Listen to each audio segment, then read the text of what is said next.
Olá, sejam todos bem-vindas, bem-vindos ao nosso encontro Reflexões à Luz do Espiritismo, o nosso primeiro encontro de 2025.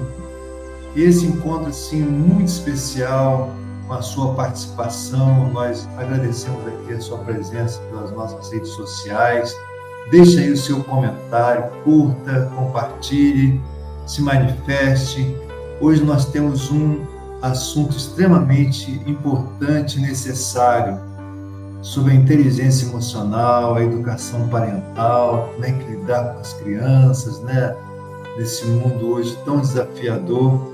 E nós, para esse encontro primeiro de 2025, e nós vamos ter assim sempre em blocos, esse é o primeiro bloco, nós estamos hoje com a nossa querida Deise Oliveira, psicopedagoga, empreendedora, graduada, pós-graduada em educação parental, milita também há muito tempo no movimento espírita.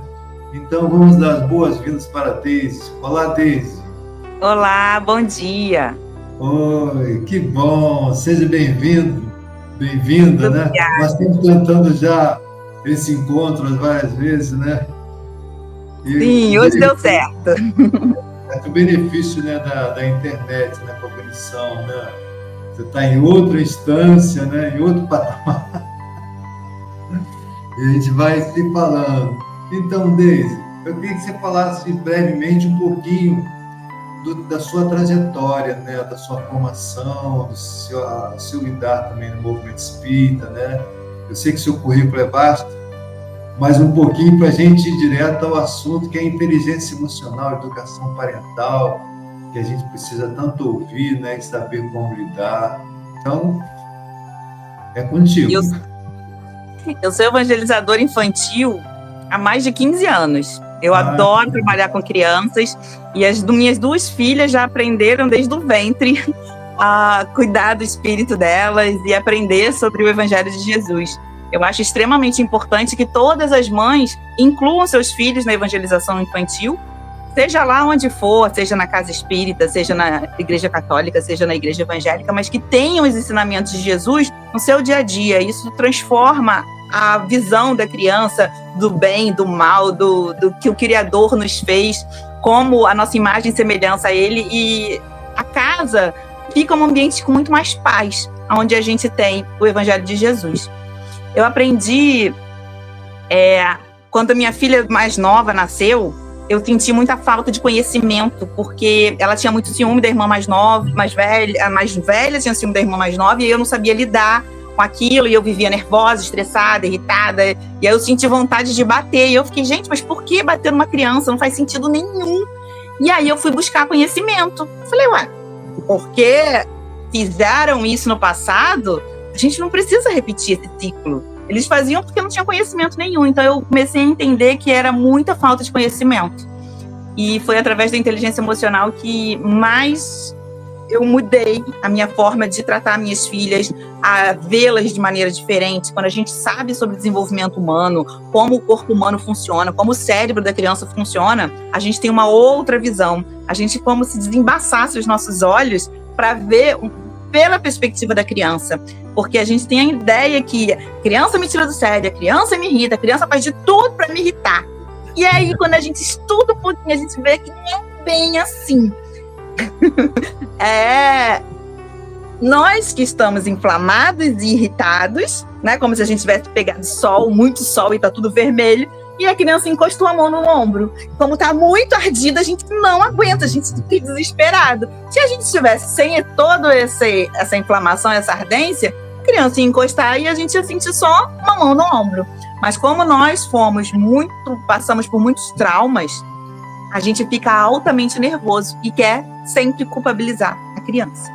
Então, assim, a inteligência emocional vem trazer esse desembaçar dos olhos e do entendimento que é sempre de dentro para fora e não de fora para dentro. Muito interessante. E tem, né, as pessoas devem conhecer, porque como foi a origem, né, da inteligência emocional, né, de como tudo começou, e você está trazendo isso para o campo, né? Quando você cita a situação das suas filhas, então você vivenciou e vivencia, né? Então você já tem na prática os filhos, atuação como profissional também. E dá para falar um pouquinho como é que tudo começou lá na origem, assim, quando foi, acho que era o Daniel Goleman, é isso? Essa expressão que a gente fala do pai da inteligência emocional? Sim, quando ele começou a falar sobre inteligência emocional, era de um outro ponto de vista, né, o Daniel Goleman. Hoje em dia, eu acho mais fácil a gente trazer mais para o lado prático, né, porque acesso à informação, hoje a gente dá um Google, pergunta para a Alexa, todo mundo vem a teoria. Mas assim, na prática, gente, a gente precisa sentir. Porque antes a gente entendia que menina bonita não sente raiva, não precisa sentir medo. A gente passou muitas e muitas décadas, séculos, aprendendo que sentimentos ruins para um lado e sentimentos bons para um lado. E hoje, na inteligência emocional, a gente vê que todos são sentimentos, só sentimentos. A gente pode sentir e a gente precisa sentir. Sentir tudo, todos os sentimentos, inclusive a tristeza. Eu lembro a última palestra que eu fiz lá no MAP, uma moça levantou a mão, pelo amor de Deus, se eu ficar sentindo tristeza, eu vou ficar em depressão. E não, é justamente o contrário. Se a gente consegue sentir a tristeza, a gente sente o luto. Gente, se a gente perder uma pessoa amada, a gente não pode simplesmente achar foi pro plano espiritual, tá super bem, e eu vou viver como nada se tivesse acontecido. Não, a gente sente sim. A gente sente a tristeza como se fosse uma onda do mar. A onda vai, sobe, sobe, sobe, depois desce, tchum, e vai. Mas a gente precisa passar por isso. A gente precisa passar pelo sentir. O que acontece hoje em dia? As pessoas estão tão anestesiadas em não sentir nada, e a gente se anestesia como? Com drogas, com bebidas alcoólicas, com tela, com pornografia, com compras, e a gente vai se anestesiando para não sentir. Não, eu tô triste, eu não quero sentir tristeza. Aí eu vou lá e me anestesio de alguma forma. Cada um tem sua forma de preencher seu vazio emocional. E assim, você me perguntou sobre os meus estudos, né? Eu me formei em psicopedagogia, eu me formei como educadora, eu fiz a pós-graduação como educadora parental, e eu trabalho muitos anos como evangelizadora espírita, que me ajuda muito também a aprender e lidar no dia a dia, né, com as crianças. As crianças vêm, nós pais, a gente vem com muita rigidez na educação, sim, porque foi isso que a gente aprendeu. Isso, acho que é importante você falar isso, assim, porque tem a questão também, quando a gente, enquanto pais, educadores, se cobra muito, mas a gente recebeu uma herança, quer dizer assim, igual como a Joana fala, né? Foi o que os pais puderam fazer, mas a gente não precisa continuar a fazer o que eles fizeram, né, da maneira dele. Então, você está falando que esse conhecimento, né, a informação, te fez ver um universo totalmente diferente, até então, enquanto mãe, né, enquanto educadora também, né? Porque até então, a gente não tem como botar culpa nos nossos avós, nossos bisavós, nos nossos pais, porque eles não tinham informação. A ressonância magnética tem o quê? Uns 20, 30 anos que eles conseguem ver o que acontece dentro do nosso cérebro. Até então era uma incógnita, né? Então agora a gente tem muita informação. Então, assim, não faz sentido a gente continuar a educar como os nossos antepassados educavam, que eles faziam o melhor que eles podiam. E agora a gente também tem esse acesso a novas informações, a neurociência, a inteligência emocional. Tem tantas formas da gente aprender para poder fazer diferente. Porque, gente, é muito fácil, né? A gente só amar a criança quando ela se comporta bem. Jesus já nos ensina, né? Amai os vossos inimigos. Então, assim, a nossa criança se comporta bem e a gente trata ela bem. A nossa criança se comporta mal e a gente bate, a gente grita, a gente bota de castigo, a gente... Por que a gente faz isso? Porque a gente não aprendeu a fazer de outra maneira. A gente não sabe lidar com birra sem achar que aquilo é ruim, aquilo é um mau comportamento. A gente olha a birra já como se fosse uma criança muito mal educada. Tanto que se alguém vê uma criança lá se jogando no chão num shopping, a primeira coisa que vem na cabeça, se fosse meu filho, já tinha dado uma coça. Mas por que a gente pensa assim? Porque a única forma que a gente aprendeu é com violência. E eu acho que já deu. A gente já pode entender que aquilo ali é só uma criança com cérebro imaturo.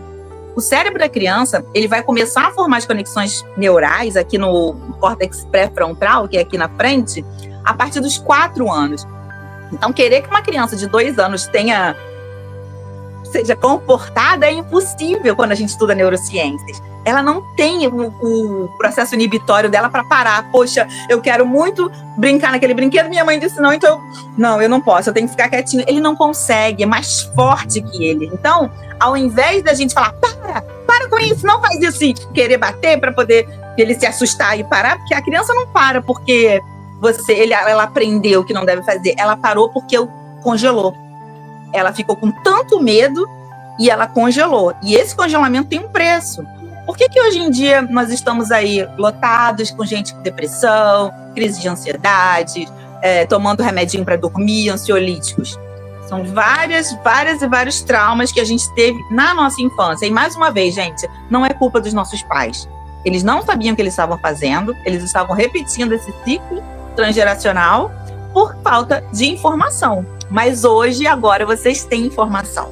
Tá? Se vocês quiserem aprender mais, me segue lá no canal no Instagram, que é o @eudeicedeoliveira. Todos os dias eu tô ali dando informações para vocês aprenderem a tratar as crianças com mais respeito, com igual valor, com igual dignidade. Não é questão de deixar a criança fazer o que ela quer, não é questão de que, lembra, ela tem o cérebro imaturo. Ela precisa de um guia, de alguém com cérebro maduro para lidar com ela. Então, jamais ela vai fazer tudo que ela quer. O Celso vai estar colocando aí o endereço. Nós estamos agora nesse novo formato, faltando alguns minutinhos para a gente terminar o nosso primeiro bloco, né?